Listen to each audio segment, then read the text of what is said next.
네, 안녕하세요. 유네니 퍼블리싱과 마름돌 출판사의 윤민입니다. 반갑습니다. 오늘 우리가 힘들 때 영감을 주는 그리고 도움을 줄 수 있는 명언 시리즈 10번째 시간을 진행해 보도록 하겠습니다. 자, 그럼 제가 먼저 원문을 읽어보겠습니다. You may not realize it when it happens, but a kick in the teeth may be the best thing in the world for you. 그래서 여러분 잘 아시는 그 미국의 사업가 또는 기업가 월트 디즈니가 했었던 말입니다. 자, 그럼 이 문장을 한번 자세히 살펴보도록 하겠습니다.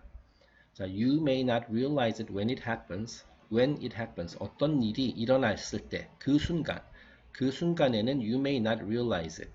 그 일이 나에게 어떤 의미를 가지는지 realize. 깨닫지 못할 수도 있다. 자, 근데 그 일이라는 것이 무엇인지 그 뒤에 나옵니다. 자, 그러니까 나한테 어떤 일이 벌어졌는데 그 순간에는 이것이 어떤 의미인지 내가 모를 수 있다라는 거예요. 자, but a kick in the teeth may be the best thing in the world for you. 자, 그런데 때로는 그 a kick in the teeth 마치 누군가가 나를 이제 내 얼굴을 가격을 해가지고 내 이빨을 맞았다는 말이에요. 자, 그렇게 되면은 물론 이제 굉장히 아프고 정신을 번쩍 차리겠죠.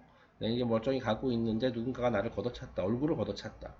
자, 그런데 때로는 그런 상태, 그런 상황이 may be the best thing in the world for you.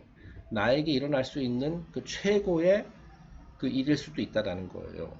자, 그러니까 우리가 일반적으로 생각했을 때 맞은 누군가가 나를 때리면은 그게 안 좋은 거지만은 때로는 그런 어떤 충격적인 그런 일이 있어야지 내가 정신을 차릴 수 있다라는 겁니다. 자, 예를 들어서 우리가 어떤 일을 하고 있는데 굉장히 어려움을 느껴요. 너무 힘들어요. 그래가지고 도저히 그 계속 나아갈 그런 힘도 없고 그 의욕도 없고 이런 상태가 찾아올 수 있잖아요.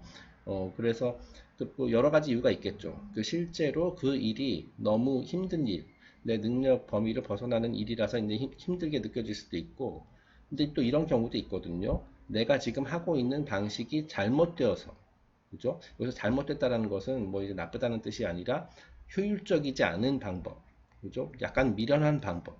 내가 미련한 방법을 그 다른 길이 있음에도 불구하고 그거를 내가 눈치채지 못하고 그 어려운 방법, 너무 그러니까 쓸데없이 어려운 방법, 미련한 방법으로 비효율적인 방법으로 하고 있기 때문에 어려울 수도 있어요. 자, 그랬을 때는 그거 바꿔야 되죠. 자, 그런데 이제 내가 바꿀 계기가 마련이 되지 않을 수도 있어요. 자, 그랬을 때 누군가 한 대 탁 쳐가지고 뒤통수를 치면은, 그죠? 그제 가서야 내가 뭔가를 잘못하고 있구나라고 깨달음을 얻게 될 수도 있다라는 거예요. 그 일반적으로 우리가 그 예전에 저희 출판사에서 출간했었던 어떤 책에서도 아마 음악의 심리학이었나요? 그 책에서도 나왔는데 그 이제 우리가 그 삶이라는 것을 그 이제 효율적으로 살아야 된다. 마치 음악에 맞춰서 춤을 추듯이 이렇게 리듬을 타고 이렇게 우아하게 그 살아가는 것이 이게 자연의 그 섭리다라고 얘기를 하거든요. 자, 그랬을 때 이제 생산성도 이제 뭐 좋아지고 결과도 좋아진다라는 거예요. 뭔가를 예를 들어서 내가 어떤 뭐 시류에 역행을 하거나 그죠? 뭐 오르막길을 내리막길도 있는데 오르막길을 너무 고수한다라든지 자 그래가지고 내가 혼자서 끙끙대고 내 동작이 끊어지고 뭐 그런 식으로 이제 일을 하다 보면은 결과도 안 좋고 나도 짜증나고 하지만 우리가 이제 자연의 섭리에 따라서 모든 것을 부드럽게 마치 음악을 타고 춤을 추듯이 이렇게 하게 되면은 훨씬 더 좋은 결과가 나올 수 있다라고 얘기를 하거든요. 그러니까 때로는 그런 방법을 찾기 위해서, 그죠? 그런 방법을 찾으라는 이게 메시지가 나에게 올 수 있다라는 거예요. 그 어떤 형태로 오냐면은 누가 내 뒤통수를 걷어 때리거나 그 내 얼굴을 가격하는 식으로 네, 뭐 그런 식으로 이제 비유를 했습니다. 여기서 말하는 건 어쨌든 결국 어떤 충격적인 또는 내 정신을 번쩍 차리게 하는 그런 일. 자, 그런 일이 있으면은 내가 하던 일, 지금까지 좀 비효율적으로 하던 일을 중단하게 될 거 아니에요. 그리고 다시 생각을 해볼 수 있는 그런 여유가 생길 수도 있다라는 거죠. 네, 제가 좀 간단한 얘기를 너무 좀 어렵게 설명한 것 같습니다. 네. 자, 여기서 이제 realize라는 단어가 나왔어요. 자, 여기서 real이라는 말이 들어있죠. 자, 그러니까 이것은 리얼하게 만들다라는 거예요. 자, 그러니까 이제 허상이 아니라, 그죠? 내가 내 상상 속에 있는 것은 이제 허상일 수 있거든요. 하지만 현실은 거짓말을 하지 않죠. 그래서 현실화하다, 깨닫다, 그죠? 진실을 깨닫다, 뭐 이런 그런 의미로 많이 쓰입니다. 네. 여기 이제 제가 그래서 이제 설명을 달았습니다. 허상에서 벗어나고, 그죠? 깨달음 또는 현실을 얻기 위한 최고의 특효약은 때로는 맴매일 수도 있다. 네.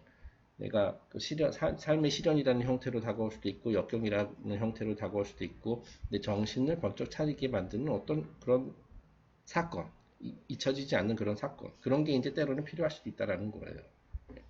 자, 그래서 내가 지금 힘든 그런 최근에 그런 일을 당했다면은 지금 잠시 멈춰서서 내가 지금까지 하던 일을 다시 점검해보고 내가 혹시 뭘 좀 엉뚱한 방법으로 한 건 아닌지 비효율적인 방법으로 하는 거 아닌지 그런 거를 한번 그 성찰하고 되돌아볼 수 있는 그런 기회가 주어졌다라고 생각해도 좋을 것 같습니다. 네, 그럼 오늘 영상 여기서 마치도록 하겠습니다. 다음 주에 또 뵙겠습니다. 다음 주인가요? 다음 주가 아니라. 네, 하여튼 또 다음에 뵙겠습니다. 감사합니다.